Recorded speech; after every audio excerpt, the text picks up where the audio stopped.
హైదరాబాద్ నుండి పామూరుకు వస్తున్న హరికృష్ణ ట్రావెల్స్కు చెందిన బస్సు మార్కాపురం జిల్లా రాయవరం సమీపంలోని పలకల క్వారీ వద్ద టిప్పర్ ప్రైవేట్ బస్సులు ఢీకొన్నాయి. ఈ ప్రమాదంలో 13 మంది మృతి చెందారని, మరో 28 మందికి గాయాలయ్యాయని మార్కాపురం జిల్లా ఇన్ఛార్జి జిల్లా కలెక్టర్ రాజాబాబు చెప్పారు.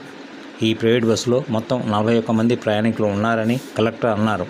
సీరియస్గా ఉన్న వారందరినీ ఒంగోలు ప్రభుత్వ హాస్పిటల్గా తరలించి వైద్యం చేస్తున్నట్లు కలెక్టర్ అన్నారు.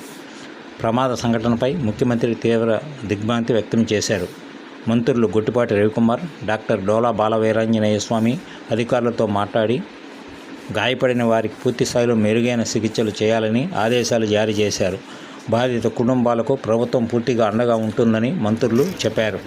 బస్సు ప్రమాద సంఘటనపై ఒంగోలు ఎంపీ మాగుంట శ్రీనివాసరెడ్డి తీవ్ర దిగ్భ్రాంతి వ్యక్తం చేశారు. ఇటువంటి సంఘటనలు జరగకుండా రవాణా శాఖ అధికారులు తగిన చర్యలు, జాగ్రత్తలు తీసుకోవాలని ఒంగోలు ఎంపీ మాగుంట శ్రీనివాసరెడ్డి అధికారులను కోరారు.